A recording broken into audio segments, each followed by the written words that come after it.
السلام عليكم ورحمة الله وبركاته. الحمد لله حمدا يوافي نعمه ويكافئ مزيدا، حمدا يليق بجلال ربوبيته وكبرياء ديموميته وعزة قدمه، لا نحصي ثناء عليه هو كما أثنى على نفسه. وأشهد أن لا إله إلا الله وحده لا شريك له،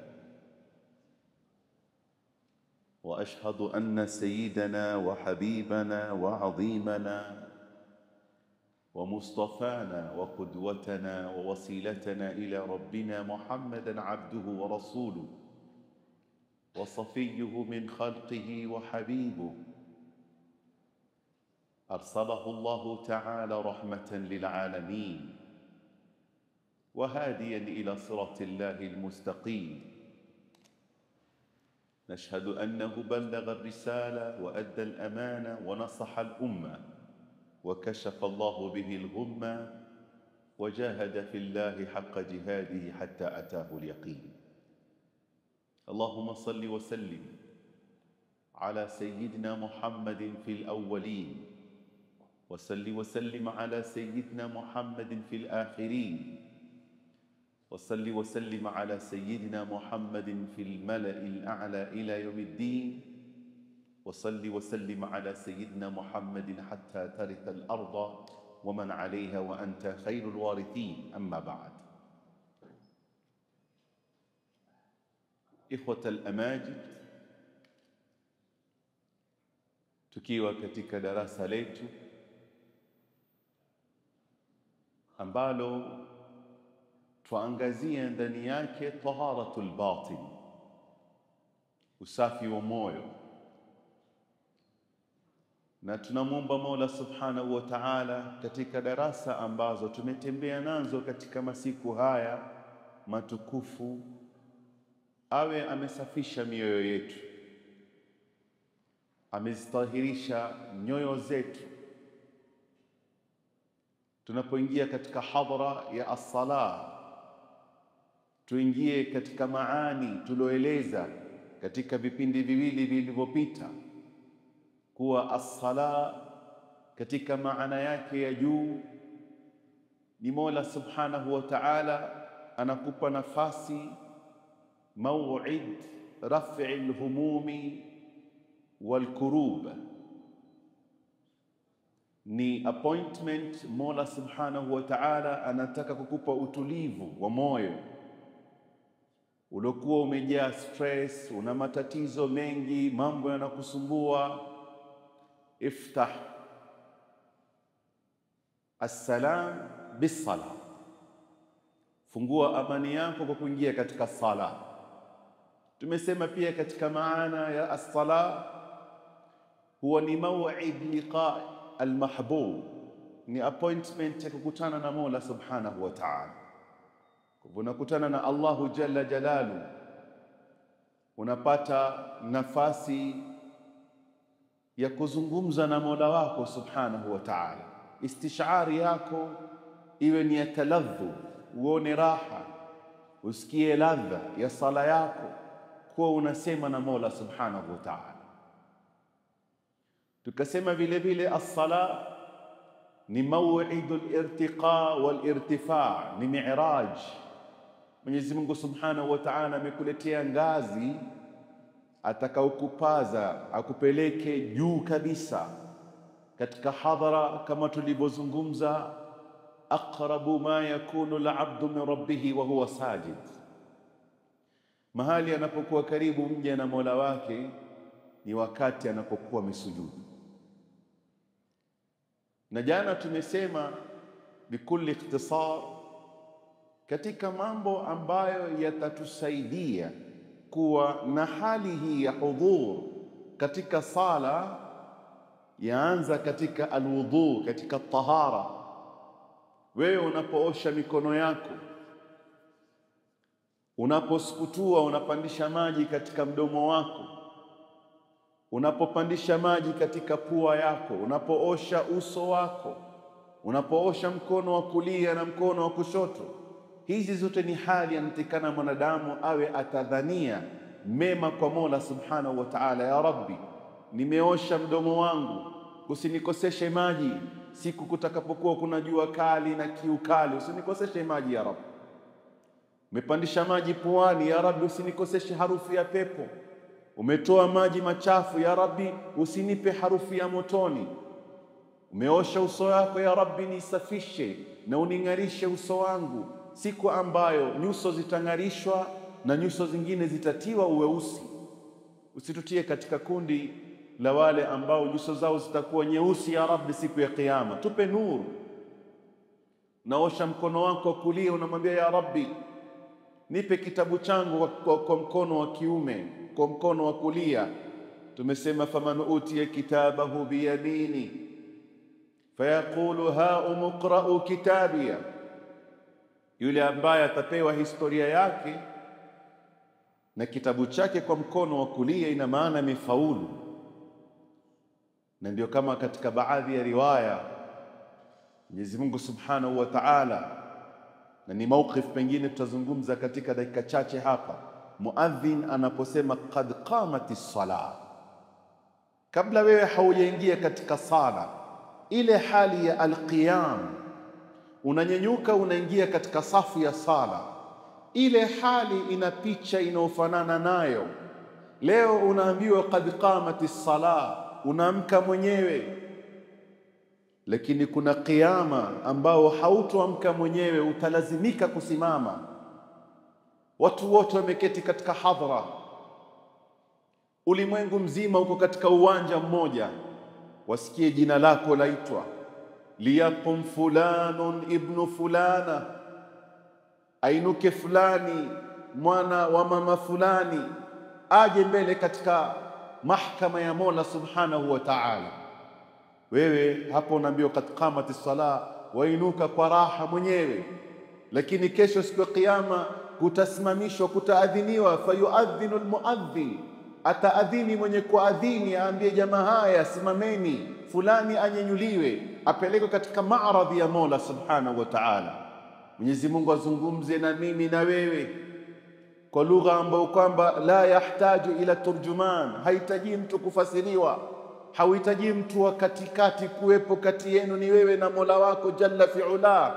Akuulize, ya abdi, ewe mja wangu, atadhkuru yawma kadha, nakumbuka siku fulani, fi saati kadha, saa fulani, mahali fulani, wakati ambapo ulijifungia wewe milango yako ili watu wasione aibu unaoiona unaoifanya wewe. Umefanya maasi, ukafunga na dirisha, pengine ukarudisha na curtains, hutaki yeyote, si mamako, si babako, si mwanao, si mke wako, katika wale watu una heshima nao, hutaki waone aibu yako. Mola Subhanahu wa Ta'ala kuulize maswali mazito, ya abdi aj'altani ahwana an-nadhirina ilayk, mja wangu umenidharau kiasi gani? Umemwonea haya babako, umemwonea haya mamako, umemwonea haya rafiki yako, umemwonea haya mwanao, lakini mimi haukunionea haya. Aj'altani ahwana an-nadhirina ilayk, siku nzito. Kwa hivyo hii ni hali unaposikia qad qamatis salah, istahdhir hadhihi saa, kuwa leo wewe wasimama waitikia qad qamatis salah, lakini kesho utapelekwa katika hadhara, utaambiwa nyenyuka. Kisha mja ambaye kwamba alikuwa na furaha katika sala yake atamuuliza, ya Rabbi, nakumbuka na najua aibu yangu niloifanya, walakini ya Rabbi alasta qad tubta alayya, Mwenyezi Mungu, mbona unanitajia maovu yangu? Si mimi najua umenitubia, nilisema ya Tawwab tuba alaina, nitubie, nisamehe madhambi yangu, kwa nini wanikumbusha tena mabaya? Au pengine hukunisamehe ya Rabbi? Mola Subhanahu wa Ta'ala mjibu yule mja aliyokuwa na furaha na sala yake, aliyokuwa na raha katika tauba yake, Kaambia, bala, mimi nishakukubalia tauba yako, lakini leo nataka kukupa saada, nikupe furaha tu kuwa madhambi ulioyafanya hata malaika walioandika madhambi yao hawajui tena kama umefanya madhambi. Tufahamu tuna malaika, ma yalfidhu min qawlin illa ladayhi raqibun atid, hawezi kutamka lolote isipokuwa kuna raqibun atid. Upande wa kulia kuna malaika, upande wa kushoto kuna malaika. Mmoja anaandika mazuri yako, kuna mmoja anaandika mabaya yako. Yote yanapelekwa katika mbele ya Mola Subhanahu wa Ta'ala. Anasema Mola, madamu nimekusamehe na yule malaika aloandika pia nishamsahauzisha, hajui kama umekosea madamu nimekusamehe. Darasa za kwanza tulisema forgive and forget, samehea na usahau. Na hii ndio hali Mola Subhanahu wa Ta'ala anakutangazia katika yaumul wuqufi baina yaday, siku ya kusimama mbele yake, kwambia nimekusamehe na malaika hawajui, na athari ulioifanya. Maanake mtu anapofanya dhambi kwa baki athari katika ardhi, ile athari ulioifanya ya dhambi pia nimeifuta Allah. Kisha ambiwe sasa, haya malaika msindikizeni aingie katika pepo ya Mola Subhanahu wa Ta'ala. Ish hadha alkaram, kutangazwe mwenye kuadhini tena adhini, mwenye kupiga kelele apigi, laqad sa'ida fulanu ibn fulana sa'adatan, amefaulu fulani mtoto wa mamake fulani kufaulu ambapo hajawahi kufaulu maishani mwake. Unasindikizwa na malaika, unaingizwa katika pepo ya Mola Subhanahu wa Ta'ala. Kwa hivyo unaposikia muadhin anaposema qad qamatis sala, hii ndio hali unatekana uivute, kwa wewe uko katika mbele ya hadhara ya Mola Subhanahu wa Ta'ala. Wewe leo ndio unaizungumza na Mola Subhanahu wa Ta'ala. Na hapa tujua Sayyidina Musa alayhi salam, na tumemtaja mara kadha wa kadha katika kipindi chetu hichi. Sayyidina Musa alipewa jina la Kalimullah. Kalimullah ni kuwa Sayyidina Musa alipewa uwezo wa kuzungumza na Mola Subhanahu wa Ta'ala. Mwenyezi Mungu alimtolea hijab, akawa anamsikia Mola Subhanahu wa Ta'ala moja kwa moja, kwa kisa maarufu, na ndio akapewa Kalimullah. Jina lake akapewa ni mtu anayezungumza na Mola Subhanahu wa Ta'ala moja kwa moja. Wewe unaingia katika sala unakuwa na sifa hiyo hiyo Kalimullah, lakini Mwenyezi Mungu hajakufungulia hijabu ya kumsikia, ni wewe uzungumze naye. Na unaona unapopiga takbir kama wanavyozungumza ulama wa fiqhi, na hususan ulama wa asair ila Allah wa sayri ila Allah, hawa wanaozungumza suala linalofungamana na usafi wa moyo, wanasema mwanadamu ameambiwa anyanyue mikono. Ni sunna raf'il aidi, ni sunna kunyanyua mikono katika takbiratul ihram. Pale anaposema Allahu Akbar, wale wenye macho ya usafi wa moyo wanasema Allahu Akbar, umetupa kila kitu mgongoni mwako, kisha umehudhurisha Allahu Akbar, Mwenyezi Mungu ndiye mkubwa, yuko mbele yako. Kazi zako umezitupa nyuma, familia umewaweka nyuma, shughuli zako umewaweka nyuma, aliyoko mbele yako ni Allahu Akbar. Na ndio anazungumza hii takbiratul ihram inatikana iwe fupi ili uingie haraka. Naam, katika sala ni vizuri kuvuta Allahu Akbar, lakini hii ni bora kuvuta katika zile kwenda katika rukuu Allahu Akbar, kutoka katika sujudu unaenda juu Allahu Akbar, vuta unavyopenda. Lakini katika dukhul takbiratul ihram ifanye fupi, Allahu Akbar, umeingia katika sala, kwa sababu wewe ni asair ila Allah, wewe ni mtu unayetaka kuwa karibu na Mola Subhanahu wa Ta'ala. Unapompigia kipenzi chako simu, unasikia ringi ya kwanza imekwenda, ya pili imekwenda, ya tatu imekwenda, ya nne imekwenda, na kuja kushika ya sita. Mbona umechelewa kushika simu? Ulikuwa uko wapi? Unaona kwa nini nimepiga simu yangu umechelewa kushika? Ulikuwa uko wapi? Natamani kuzungumza na wewe. Akwambia samahani, mimi nilikuwa niko jikoni, simu nimeiacha mahali fulani, au simu ilikuwa nachezelewa na watoto watu fulani, ndio maana sikushika simu moja kwa moja. Kwa hivyo wewe ni asair Allah, unataka kuwa karibu na Mola Subhanahu wa Ta'ala, takbiri yako hautoirefusha kwa sababu unataka kuingia moja kwa moja katika sala. Allahu akbar, ushaingia katika sala. Na unapoingia katika ibada ya as-sala, angalia duaul istiftah. Duaul istiftah unaanza wajjahtu wajhiya lilladhi fatara as-samawati wal ard, nimeelekeza uso wangu kwa yule muumba wa mbingu na ardhi. Uso wako shailekeza. Haya maneno unatekana uwe na hudhur nayo, na hata katika ulama wa sairi ila Allah wanasema katika mahali mwanadamu anatekana concentration yake ya sala isipotee ni hapa anaposema wajjahtu wajhiya lilladhi fatara as-samawati wal ard hanifan musliman wama ana min al-mushrikin. Haya ni maneno anatekana akiyasema ayaseme na huku anayamaanisha, yani kuwa yeye tayari katika swala ya Allah, niko mbele yako, nimeelekeza uso wangu kwako uliyeumba mbingu na ardhi. Hapa nazungumza moja katika wanazuoni wakubwa, anajulikana al-Imam al-Hasan al-Bahr al-Jufri, wanachuoni mkubwa sana. Katika kitabu chake anachozungumza anasema sifatu sala. Kitabu chake anaeleza namna ya kuswali. Alipofika katika mlango huu kwa mwanadamu baada ya takbiratul ihram na kabla ya kusoma suratul Fatiha, anaandaa mazingira ya moyo wake. Wewe umemwelekea Mola Subhanahu wa Ta'ala, anasema na utahadhari sana, waliyahdhar kullal hadhar, atahadhari sana yule ambaye kwamba anasema wajjahtu wajhiya lilladhi fatara as-samawati wal ard, asile anasema uongo. Yani maneno yake anoyasema ni maneno ya mdomo lakini hayapiti katika moyo wake. Tahadhari sana.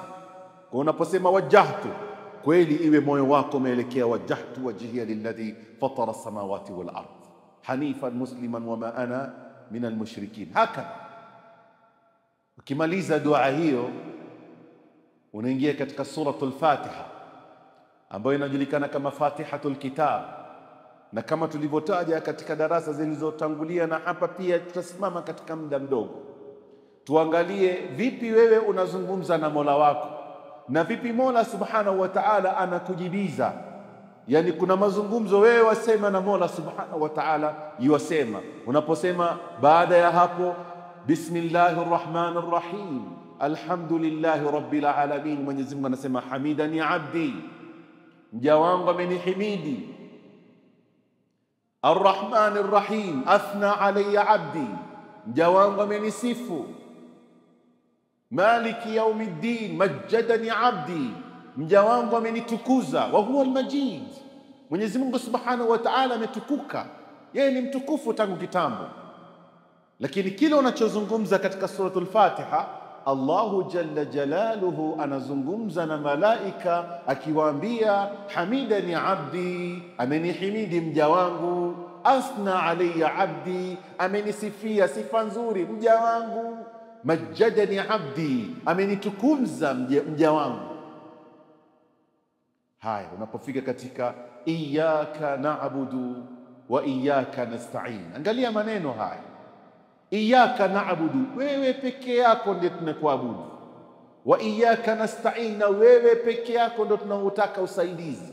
Msaada wetu tunataka kwako Mola peke yake. Msaada wa maisha yetu, msaada hata katika sala zetu.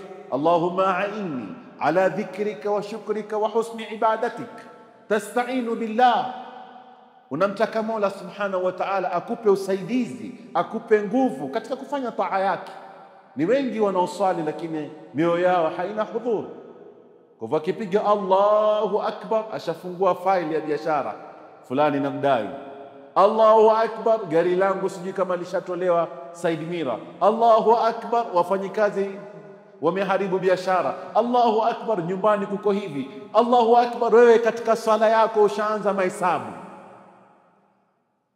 Lakini kuna wale Mola Subhanahu wa Ta'ala, na hii ndio hali mwanadamu anatekana awe nayo, yasahau yote, yatupe nyuma ya mgongo wangu. Allahu akbar, Allahu akbar ni kulli shay. Mwenyezi Mungu ni mkubwa kuliko chochote kile. Na ndio hapa iyyaka na'budu, ni wewe peke yako ndio tunayekuabudu. Allah tunayekuabudu ni wewe peke yako. Wa iyyaka nasta'in, na wewe peke yako ndio tunayetaka msaada wa maisha yetu ya Rabb, msaada katika ibada zetu ya Rabb. Na maneno haya anaposema mja, Allahu jalla jalalu naye anasema hadha li au hadhihi li. Iyyaka na'budu, anasema hii ni yangu. Wa iyyaka nasta'in, anasema hii ni kazi yangu. Na subhanallah, hata kabla ya iqamatu sala katika sunna nzuri, wewe tumesema kama ni asair ila Allah, usingojee muadhin akushtue. Wewe tayari kukiadhiniwa, preparation yako nzuri, umekuja ushatawadha, alhamdulillah, umetawadha kama tulivyosema, umeingia msikitini, umetia nia ya al-i'tikaf. Na inshallah sote tuliokuwa msikitini hatujasahau kutia nia ya al-i'tikaf, na ili tupate fadhila zaidi tuseme nadhartu al-i'tikafa fi hadha al-masjid ma dumna fihi, tumetia nadhiri ya kuketi i'tikaf katika msikiti huu madamu tuko ndani. Kwa hivyo Mwenyezi Mungu anatuandikia fadhila na fadhila na fadhila. Umeingia umeswali qabiliya, umeingia ukaswali tahiyatul masjid, zote ni preparation. Bado umeketi, bado dakika 5 kutakimiwa. Mfano unaanza subhanallah, wanazuoni wanazungumza, na ni hadithi ya Bwana Muhammad alayhi salatu wasalam, yule atakayesema subhanallah 10 kabla ya sala, Mwenyezi Mungu subhanahu wa ta'ala sema hadhihi li. Wewe ukisema subhanallah mara 10 kabla ya sala, Mwenyezi Mungu anasema hadhihi li. La ilaha illa Allah mara 10, hadhihi li. Allahu akbar mara 10, hadhihi li. Kisha unaposema astaghfirullah mara 10, Mwenyezi Mungu subhanahu wa ta'ala sema qad fa'alt. Wewe umeketi tu wasubiri sala, unasubiri qad qamati sala, before 5 minutes ukayasema haya niliyosema yote, Mwenyezi Mungu anasema ni yangu hii, ni yangu hii. Unaposema astaghfirullah astaghfirullah astaghfirullah mara 10, Mwenyezi Mungu anasema qad fa'alt, nishafanya, nishakusamehea madhambi. Kwa hivyo ingia katika safu ya sala wewe maghfura, hauna madhambi, na unatarajia khairi na khairi nyingi katika sala, hauna madhambi. Unapofika katika iyyaka na'budu wa iyyaka nasta'in, Mwenyezi Mungu anasema hadhihi li walil abdi ma sa'al, hiyo ya kwangu mimi. Na hapa palipobakia, mwanadamu atakachoomba chochote nitampa. Haya, wataka kitu gani wewe? Ushapewa sasa blank check, ina signature tayari, andika namba zozote unazozitaka. Mwenyezi Mungu anasema chochote utakachoniomba mimi nitampa. Lakini angalia funzo alotufunza Mola Subhanahu wa Ta'ala. Unapomwomba Mola Subhanahu wa Ta'ala, muombe haya, ihdina siratal mustaqim. Na angalia wewe unaswali peke yako, lakini dua yako si yako peke yako, unawaombea hata wale ambao kwamba hawajaswali, unaombea hata wale ambao kwamba hawako katika dini ya Kiislamu, unaombea ulimwengu mzima. Ihdina siratal mustaqim, ya Rabbi tuongoze katika njia iliyonyooka. Kwa nini waswali peke yako na bado unatumia matamshi ya wengi? Kuonyesha swala yako hii inatekana itoke ni natija na ni faida ya umma mzima.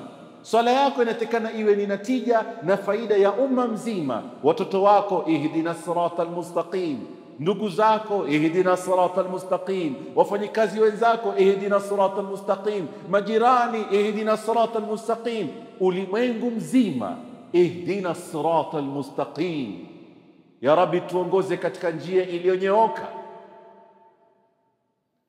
Hii njia iliyonyooka ni gani? Siratal ladhina an'amta alayhim ghayril maghdubi alayhim waladdallin. Wajua, unapokuja kuomba mtu kitu hautokuwa specific, na unapokuwa specific, yule unayemuomba ni kama ushampa sharti. Mimi bana naomba gari, ninunulie gari. Ni mfano, gari yenyewe iwe Prado, tena new model, Sasa yule unayemwambia ni kama unampa masharti, anataka pengine kukupa, lakini probox. Kwa hivyo bwana anasema mimi nataka kutoa, ni kheri yangu mimi kutoa. Kwa nini unanipa muwasafat? Mbona unanipa sifa? Kwa nini unanieleza nikupe kitu gani? Niache mimi mwenyewe niangalie uwezo wangu. Na hivi ndivyo ninavyotekana. Ikiwa ni mudhtar, wewe umedhurika ama una dharura sana, lazima uombe, basi hali ya kuomba, omba bimiqdar. Utanyosha mkono wako, utaomba, kwa sababu bila kuomba pengine utaumia, utadhurika, utafanya kadha wa kadha. Lakini Uislamu kama tulivyozungumza pale awali, hauruhusu albatala, mtu awe ataomba kila dakika ni kuomba, kila dakika anaomba. La, na kesho siku ya Kiyama ukifufuliwa utakuwa hauna malamihil wajh, uso wako mzima utakuwa hauna nyama, kwa sababu wewe kazi yako ni kuomba na unaomba bila hata sababu. Omba kwa kadri. Na kuna watu wengine subhanallah, wayuthiruna ala anfusihim walau kana bihim khasasa, ni masakini, ni wanyonge, lakini kile walichokuwa nacho pia ukitoa. Lau utakwenda kwao utawaona pengine ni matajiri wakubwa, lakini kumbe ni maskini wa daraja ya chini kabisa, lakini wana kitu kinaitwa al-iffa. Tunaogopa tusipoteze malamihil wajh. Hawa ni watu natekana uwatafute mwenyewe. Unajua fulani ni mwenye kuomba, fulani ni maskini na ana haja na hawezi kuomba, nenda mtafute. Njoo, mimi nina zawadi yangu hii ninakukabidhi. Njoo, mimi nina hichi, angalia watoto wako. Njoo, mimi nina kile, angalie masakini, wa hakadha. Ukiwajua watu wenye hali hii, watafute wewe, go and knock their doors. Nenda kabishe milango yao, maanake pengine wana njaa, hawezi kwenda kuomba. Na tutakuja kuona wale innal abrara yashrabuna min ka'sin kana mizajuha kafura wa yut'imuna at'ama, kama ilivyokuja katika Qur'ani. Wale walikuwa ni masahaba wa Bwana Mtume Muhammad, bali ni katika nyumba ya Mtume Muhammad alayhi salatu wassalam. Wa yuthiruna ala anfusihim walau kana bi wa yut'imuna at'ama ala hubbihi, wanalisha kile chakula ambapo hicho chakula wenyewe wao wanahitajia. Yani tumepika chakula ni chetu watu watatu, na sisi watatu pia hakitutoshi. Ala hubbihi miskina, miskina amekuja kabisha, mpeni, sisi Mungu atatupa. Siku ya pili wamepika, wa yatiman, yatima amebisha mlango, mpeni, Mungu atatupa sisi. Siku ya tatu wamepika, wanataka kula, amekuja mtekwa, ametoka polisi, amefungwa, amekuja, ya sina chochote, peni, Mola subhanahu wa ta'ala atatupa. Siku tatu wamelala njaa kwa sababu ya kuangalia wenye haja nje. Aya zikateremka kuwasifia, wa yut'imuna at'ama ala hubbihi miskinan wa yatiman wa asira innama nut'imukum liwajhi llah la nuridu minkum jazaa wala shukura. Kwa hivyo mkiwaona watu kama hawa, nendeni mkawabishie, muwape. Naam, wewe unapomwomba mtu ama chochote usiwe specific, kwa sababu unapokuwa specific ni masharti. Au pengine, bana, mimi naomba uninunulie kanzu fulani, kwa sababu kanzu hiyo ninapoivaa nakumbuka wema, nakumbuka wanazuoni, namkumbuka babangu.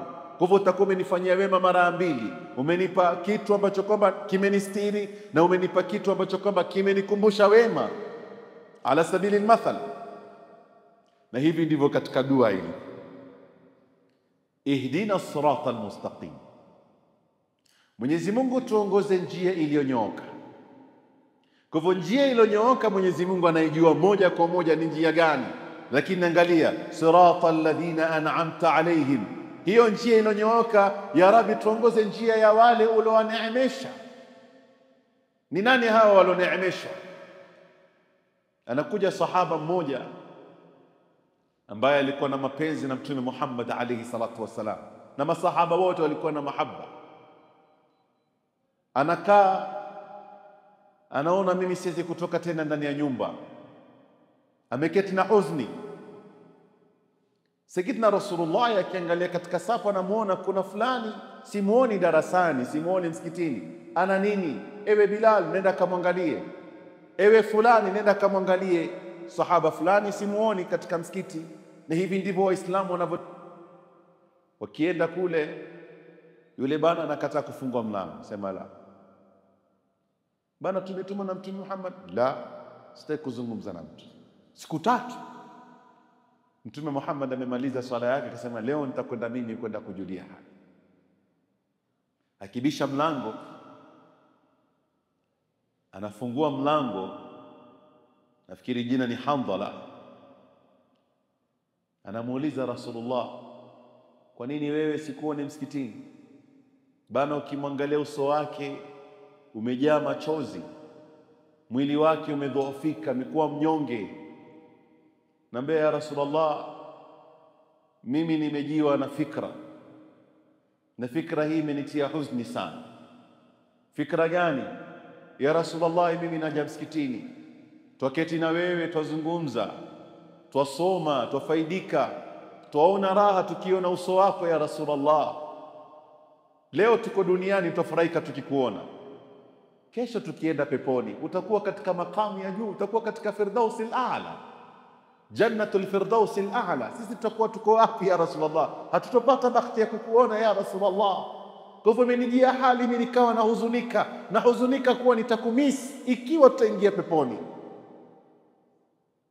Hapo kateremka aya, wa man yuti llaha war rasul, na yule atakayemtii Mwenyezi Mungu na kumtii Mtume Muhammad sallallahu alaihi wasallam, fa ulaika ma'a alladhina an'ama Allahu alaihim, huyo atakuwa pamoja na wale Mola Subhanahu wa Ta'ala amewaneemesha, minan nabiyyin, manabii, wasiddiqin, na wasema kweli, washuhada, na mashahidi, wasalihin, na wema, wa hasuna ulaika rafiqa.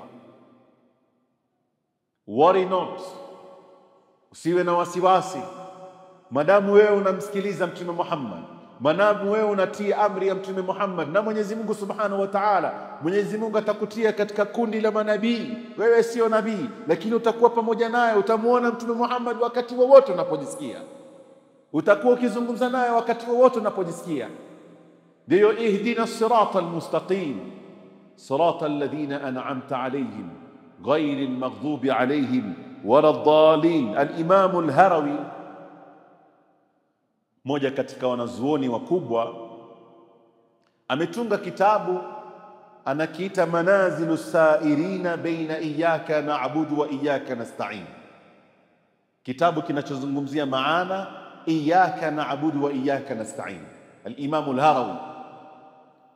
Kisha baadaye amekuja al-Imam Ibn al-Qayyim, moja katika wanazuoni wakubwa, akatunga sharhi kusherehesha yale maneno ya al-Imam al-Harawi, akatunga kitabu kinaitwa Madarikus Salikin. Hii na volume takriban kwa sasa ni 4, ina 4 volumes, yazungumzia tu suala linalofungamana na iyyaka na'budu wa iyyaka nasta'in, 4 volumes. Sayyidina Ali, sahaba Mtume Muhammad, alikuwa asema, lau ningetaka na lau sikuona hima ya kusoma kwa watu haimo, basi ningetunga mijaladi ya vitabu vinavyoeleza maana ya suratul Fatiha. Yani pengine volumes ya vitabu vinavyojaa msikiti mzima huu unaoeleza maana ya suratul Fatiha. Sisi tunaposoma suratul Fatiha pengine dakika moja imaliziki. Pengine tuchukue saa yetu tuangalie suratul Fatiha, tunaweza tukaisoma kwa dakika ngapi? Bismillahir Rahmanir Rahim, alhamdulillahi rabbil alamin, arrahmanir rahim, maliki yawmiddin, iyyaka na'budu wa iyyaka nasta'in, ihdinas siratal mustaqim, siratal ladhina an'amta alayhim ghayril maghdubi alayhim waladdallin. Amin. Sidhani kama dakika moja imefika. Mzee wangu, nimeona ukiangalia saa, imefika sekunde ngapi? Hapa inaonyesha hata 20 seconds sijafika. Suratul Fatiha. Hiyo suratul Fatiha uloisoma kwa sekunde kadhaa, lau tutajua maana yake ni makubwa sana. Na wasomi katika masahaba, wasomi katika tabi'in walikuwa wameshughulishwa sana na maana ya suratul Fatiha. Wengine walishughulishwa na baadhi za aya, kama huyu tumemuona al-Imam al-Harawi ametunga kitabu kwa maana tu iyyaka na'budu wa iyyaka nasta'in. Maana yake amekuja mwanachuoni baada yake al-Imam Ibn al-Qayyim akasherehesha kitabu akakiita Madarikus Salikin, mijallad minne. Wala si ajabu Mwenyezi Mungu anaeleza katika Qur'ani akisema, qul law kana al-bahru midadan likalimati rabbi lanafida al-bahru qabla an tanfada kalimatu rabbi walau ji'na bimithlihi madada. Lau bahari tunazoziona, mito tunazoziona, maji tunazoziona kila mahali, ambapo ulimwengu wetu mzima thuluthi tatu, 2/3 ya ulimwengu ni maji, 1/3 ndio nchi kavu. Haya maji Mtume Muhammad, Mwenyezi Mungu Subhanahu wa Ta'ala anaeleza, qul, ewe Bwana Muhammad sallallahu alaihi wasallam, waeleze watu, lau kana al-bahru midadan likalimati rabbi, lau maji hayo, bahari hizo mnazoziona, zingelikuwa ni wino wa kuandika maneno na maana ya Mola Subhanahu wa Ta'ala, lanafida al-bahru, zingekauka zote, kabla an tanfada kalimatu rabbi, kabla ya kueleza maana ya maneno ya Mola Subhanahu wa Ta'ala, walau ji'na bimithlihi madada. Hata kama tutaleta bahari zingine zimekauka, tukaleta zingine, hatuwezi tukamaliza maana ya haya mazungumzo ya Mola Subhanahu wa Ta'ala. Kwa hivyo wewe, Mwenyezi Mungu Subhanahu wa Ta'ala amekukirimu, Mwenyezi Mungu Subhanahu wa Ta'ala amekufungulia sana kuweza kuingia katika daraja ya sala, na wewe ukawa unajihisi uko katika hali mzuri sana, na hali ambayo Mwenyezi Mungu Subhanahu wa Ta'ala anazidi kukufungulia. Kimaliza suratul Fatiha, na baada ya maneno haya unasikia unasema amin, amin. Mwenyezi Mungu kubali dua yetu. Kuanzia mwanzo tulipozungumza dua, iyyaka na'budu wa iyyaka nasta'in, ihdina siratal mustaqim siratal ladhina an'amta alayhim, njia ya wale uliowaneemesha, ghairil maghdubi alayhim, usitutie katika njia ule ya wale uliowakasirikia, wala dhalin, wala walopotea. Amin ya Rabbi, iwe hivyo. Kwa hivyo ukitoka hapa tayari Mwenyezi Mungu ashakukubalia uko katika siratal mustaqim. Ukimaliza hapo unasoma matayassara min sura. Ukimaliza matayassara min sura, tunaanza sasa masala ya kuonyesha humbleness yako, low profile yako. Tataraka rukuu, unashuka chini, unaonyesha unyonge wako mbele ya al-Malik al-Quddus, na kile ukiwa mnyonge unazidi kuwa karibu na Mola Subhanahu wa Ta'ala. Anasema Mwenyezi Mungu Subhanahu wa Ta'ala, ana inda al-munkasirati qulubuhum min ajli, anasema mimi niko pamoja na wale ambao kwamba wako chini, na uchini wao na unyonge wao na humbleness yao ni min ajlihi, ni kwa ajili ya Mola Subhanahu wa Ta'ala. Kuna wengine ni wanyonge wako humble, lakini kwa sababu pengine hali imewalazimisha wafanye hivi. Wewe unaonaje uko mjini katikati mwa town, alafu unapambana na mtu anakupiga kumbo katika barabara, nakupiga bega lako, ukigeuka nafsi yako imekasirika, unataka defense. Ukigeuka hiyo unakutana na mtu, kipande cha mtu amesimama mbele yako, unanyonyuka, unamwangalia, alafu habari yako mzee, haujambo salama, hauna neno. Wewe ukigeuka ulikuwa unataka ku revenge, unataka kumpiga na yeye ngumi, lakini ukiangalia wewe usimwezi, unakuwa mnyonge. Ule unyonge sikuwa umeupenda wewe, ni unyonge umekuja kwa lazima, kwa sababu ukimpiga tu huwa atakuua sasa hivi. Asante mzee, nimefurahi. Sikuwa yale unaozungumza ni ya kweli, la hasha wa kalla. Lakini hapa ndugu yangu, unaingia katika hadhara ya Mola Subhanahu wa Ta'ala, unaingia katika rukuu.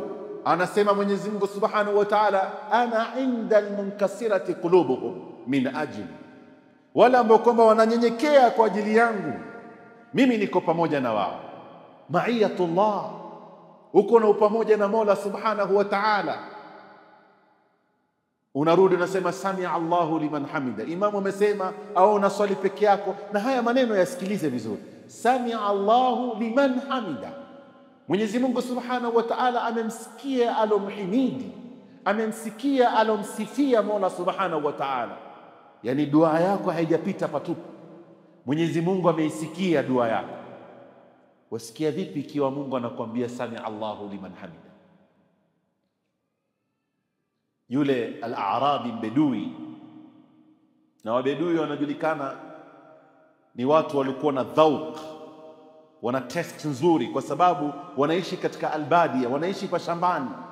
Mashambani ni nature, hakuna pollution of the environment, bongo zao safi, akili zao nzuri. Na unaona hata watoto wetu tukiwapeleka mashule, tunawapeleka mashule ya mashambani, wananoeka, vichwa vyao vinakuwa perfect. Sisi katika miji hapa kuna talawuthul bia, pollution of environment, vyakula tunavyokula sizo, chakula vimetiwa sumu kadha wa kadha, lakini wao wanaishi katika hali ya anga nzuri, hewa safi, mabongo yao pia yanakuwa mazuri.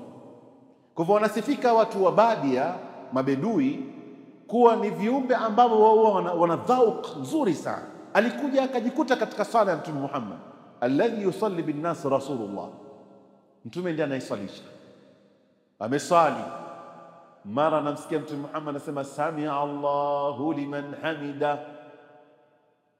Hii tunaosema rabbana lakal hamdu hamdan kathiran tayyiban mubarakan fi mil'a as-samawati wa mil'a al-ardi wa mil'a ma bainahuma wa mil'a ma shi'ta min shay' ba'd.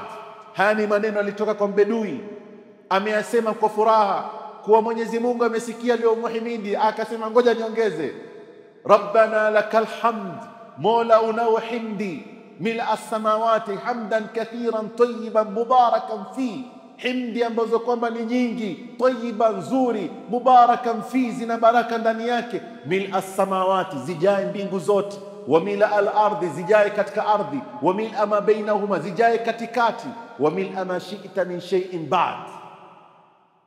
Haya maneno anayasema, masahaba washaanza kugusana mguu katika swala, wanajua huyu sasa anacho kichapo.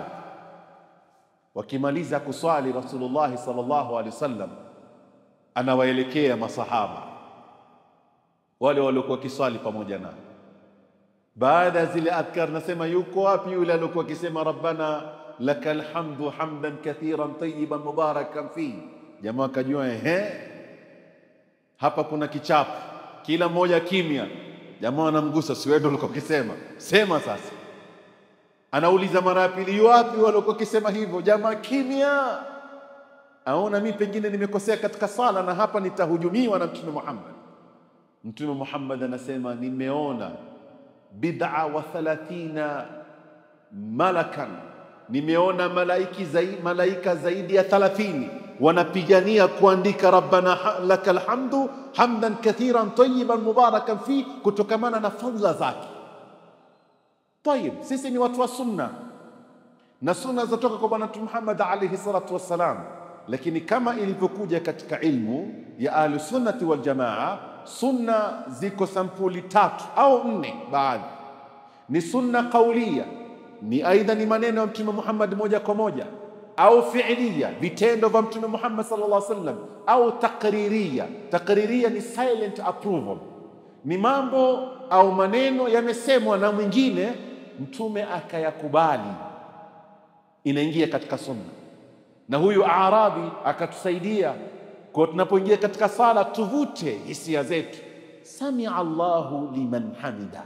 Imamu anatuambia samia Allahu liman hamida, Mungu amemsikia alokuwa kimhimidi, na wewe unakubali kuwa Mola amekusikia. Kwa hivyo unasema rabbana lakal hamd hamdan kathiran tayyiban mubarakan fi mil'a as-samawati wa mil'a al-ard wa mil'a ma bainahuma wa mil'a ma shi'ta min shay'in ba'd. Unamrudishia Mola subhanahu wa ta'ala kwa himdi mbalimbali, zimejaa mbinguni, zimejaa ardhini. Malaika walikuwa washindana, hawajui nani aandike kipi waandike kile, kulingana na fadhila aliopewa na Mola subhanahu wa ta'ala. Ikawa hiyo ni moja katika sunna, kwa yule anaiswali anahisi hii sala, ya Rabb, mimi niko mbele yako. Habibi alghali, unatoka katika i'tidal, unaanguka moja kwa moja mpaka chini. Ukianguka chini kabisa unasikia maneno ya Mola Subhanahu wa Ta'ala, anasema wasjud waqtarib, wasjud waqtarib, sujudu songa karibu yangu, sujudu songa karibu yangu.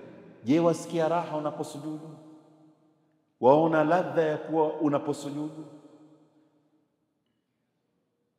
Kwa sababu maneno tunayazungumza hapa kabla siku mbili, aqrabu ma yakunu al-abdu min rabbih wa huwa sajid. Wewe si mtu kupiga tu Allahu akbar, Allahu akbar, Allahu akbar, relax. Na ikiwa na swali peke yako, fanya sijida yako iwe ndefu. Ama tukiwa na imamu sisi sunna kwake sijida iwe ndefu, kwa kiasi cha kusema subhanallah subhanallah subhanallah, kwa sababu kwa kiasi hicho tosha. Kwa sababu kuna wengine wana hali tofauti tofauti. Kuna mwingine ni mgonjwa hapa, kuna mtu mwingine pengine hapa ana matatizo kule nje, amekuja aswali arudi mara moja. Kwa hivyo ile swala inatakana iwe hafifu, asisikie dhiki anaposwali.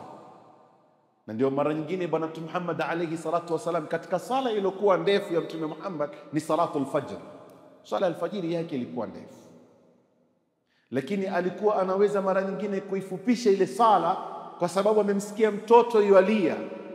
Anasema pengine huyo mtoto anailia mama yake kwa katika sala, na huyo mtoto pengine ana jambo fulani, akahafifisha sala yake rahmatan litifl, kumhurumia yule mtoto. Na hivi ndivyo imamu anavyotakana awepo. Lakini unaposwali peke yako, wasjud waqtarib, sujudu na ujue kwa karibu na Mola wako. Umeweza kusujudu kiasi cha dakika moja, marhaba. Dakika mbili, marhaba. Dakika tano, hadith wala haraj. Uko karibu na Mola Subhanahu wa Ta'ala. Vuta ile hisia, wasjud waqtarib, aqrabu ma yakunu al-'abdu min rabbih wa huwa sajid. Una matatizo yako yaseme katika sijda, una mambo yako yaseme katika sijda. Unataka kuleta tauba yako, leta katika sijda. Unataka kuomba Mwenyezi Mungu akupe riziki ya halali, leta katika sijda. Mwenyezi Mungu akupe mke mzuri, leta katika sijda. Akupe watoto, leta katika sijda. Mambo yako yote leta katika sijda. Iyyaka na'budu wa iyyaka nasta'in. Wewe peke yako ndiye tunayekuabudu, na wewe peke yako ndiye tunayekutaka msaada. Kimaliza sijda hiyo, unaingia katika at-tashahhud. Yote haya na maana. At-tashahhud maana yake unamsalimia sasa Mwenyezi Mungu Subhanahu wa Ta'ala. At-tahiyat, al-mubarakat, as-salawatu at-tayyibatu lillah. Na haya ni maneno katika baadhi ya wanazuoni, ingawa wengine wameona ni hadith dhaif. Maneno haya Mtume Muhammad aliyasema alipokuwa katika maqami ya juu, yuko katika Sidratul Muntaha. Sayyidina Jibril alipomwambia sasa mimi siwezi kufuatana na wewe, wewe nenda, ndiye akarudi akapewa sala.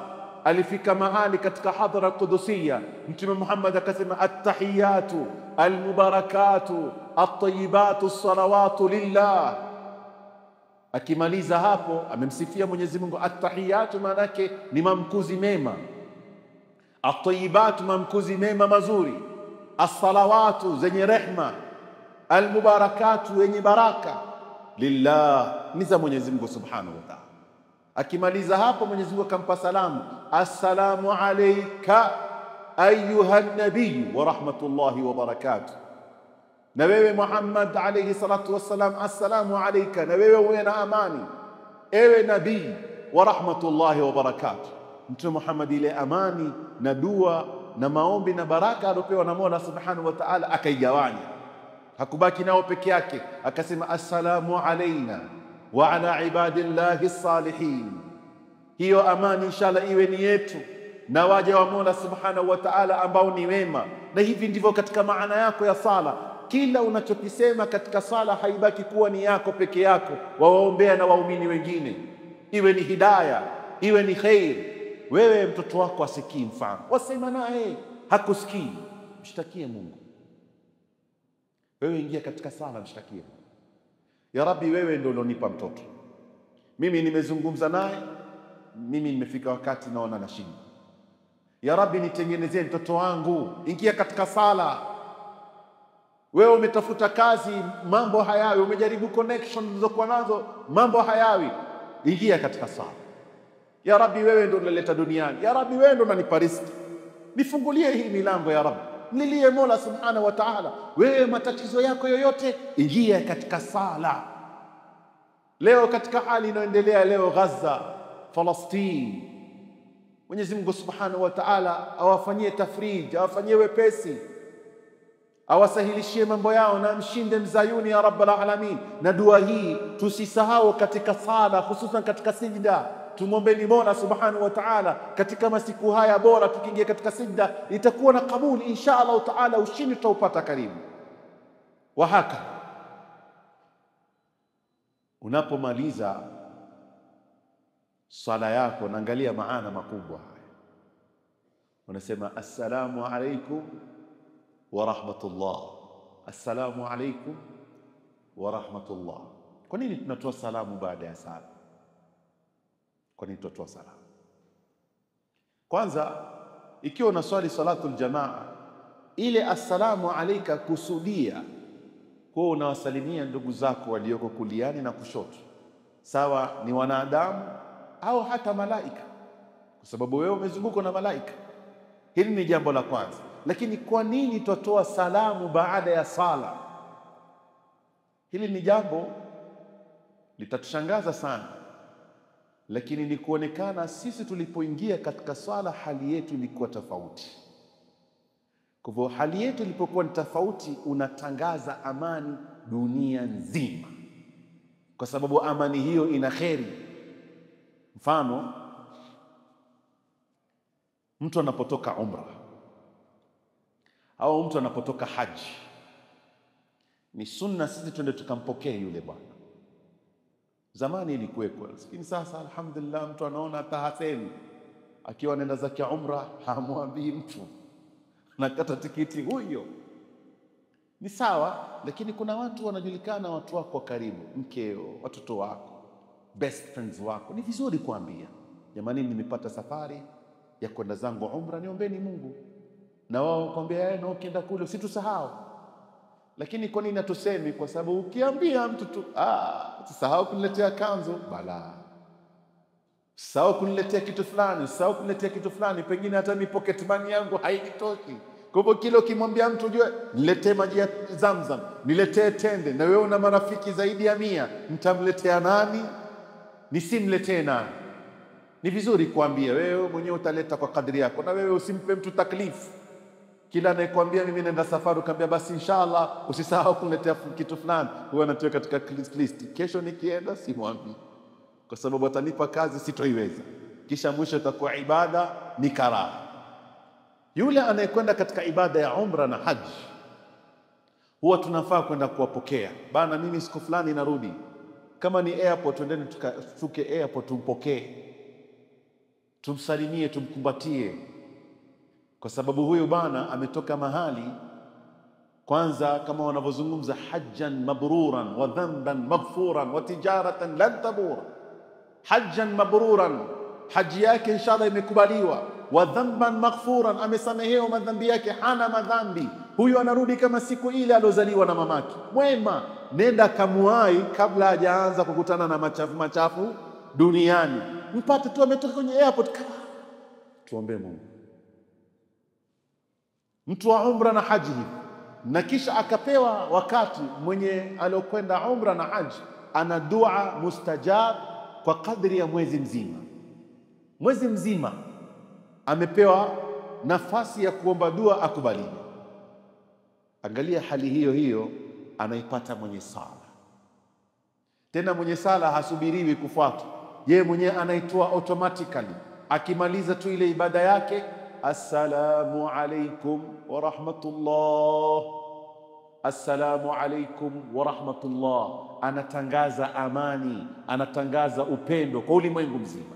Na hapa kwa wale wanaosema wao they are peacemakers, they are spreading peace all over the world, sisi tunawaambia our creator is peace, kwa sababu tunasema assalam, na assalam ni katika majina ya Mola Subhanahu wa Ta'ala. Na hapa kuna tofauti. Jana nilipokuwa katika sala ya tarawih, nilikutana na moja katika rafiki yangu, akanisalimia salamun alaikum. Nikamwambia umetoa wapi? Akanambia siku hizi kuna vipindi hivi vinakuja katika TV zetu za Kiislamu, kwa hivyo wale wanasalimiana salamun alaikum. Kwa hivyo nimeona ni kama fashion sasa mimi nisipitwe, salamun alaikum. Ndiyo, ina maana ya amani, lakini katika sala ili swala yako iswihi, assalam ni katika nguzo za swala. Hii ni katika fiqh. Kwa hivyo lazima useme assalamu alaikum. Hiyo wa rahmatullahi ni sunna. Tena assalamu alaikum umeelekea qibla, ndio wa rahmatullahi ugeuke, na qibla tulisema ni mabega. Kwa hivyo mtu akisema assalamu ajamaliza alaikum, bega zake zitashuka hivi, ashatoka katika sala. Tuweni na tahadhari. Kwa hivyo wewe uhakikishe bega zako zimeelekea assalamu alaikum wa rahmatullah, assalamu alaikum wa rahmatullah. Assalam ni katika nguzo za swala, na assalama hapa ni amani, na assalam kwa maana ya Allah.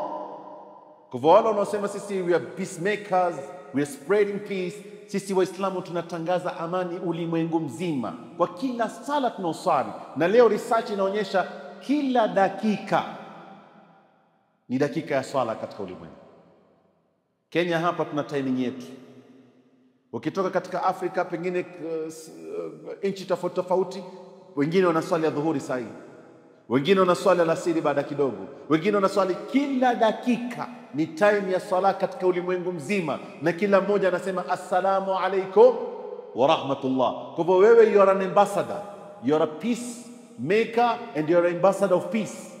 Wewe ni balozi wa amani kwa kutangaza imani yako na amani katika sala yako. Ndugu zangu, mada hii ni pana, na tulikuwa tuna tamaa kubwa sana at least kuona basics katika mwezi mtukufu wa Ramadhani, lakini kulingana na masiku hatutoweza kukamilisha darasa hili. Lakini tutosheke, tumeweza kufahamu maana ya sala, na kabla ya hapo tumezungumza suala linalozungumza kuhusiana na usafi wa moyo. Kesho inshallah taala itakuwa darasa letu la mwisho katika mwezi mtukufu wa Ramadhani, kufunga chapter hii. Na mimi napenda katika darasa letu kesho tuzungumzie sheikh. Ni nani sheikh? Na katika matatizo tuliokuwa nao leo, kila anayevaa kanzu na kofia ni sheikh. Hata mmoja ananiuliza what are the qualification of sheikh? Mtu akisharitaya kazini, basi mimi nataka kubaki msikitini, kwa hivyo anatafuta kanzu yake mzuri, anatafuta na kilemba, sheikh. Huyu sheikh ni nani? Na kwa sababu lazima tujue sheikh, kwa sababu sheikh miongoni mwa kazi yake ni kutushika mkono, kutupeleka kwa Mola Subhanahu wa Ta'ala. Je, wewe unao sheikh? Sheikh wako ana sifa gani? Kesho tutamueleza huyu bwana, na biidhnillahi ta'ala iwe ni ufunguzi wa kila mmoja awe na rafiki yake ambaye kwamba anamwita sheikh. Na kama mtu hakuona zile sifa na qualifications zimepita kwa mtu fulani kama sheikh, tutafanya kitu gani? Ni darasa letu kesho la mwisho. Kesho njoni na marafiki zenu, njoni na watu wa karibu wenu ili kuweza kukamilisha darasa letu. Tunamwomba Mwenyezi Mungu Subhanahu wa Ta'ala an yaj'alana min alladhina yastami'una alqawla fayattabi'una ahsana. Allahumma ya man waffaqa ahla alkhair lilkhair wa 'anahum 'alayhi وفقنا لما تحبه وترضى وعنا عليه. اللهم إنك عفو كريم تحب العفو فاعف عنا. اللهم إنك عفو كريم تحب العفو فاعف عنا. اللهم إنك عفو كريم تحب العفو فاعف عنا برحمتك وجودك وامتنانك يا أكرم الأكرمين. وصلى الله على سيدنا محمد وعلى آله وصحبه وسلم، والحمد لله رب العالمين. أحسنتم وجزاكم الله كل خير.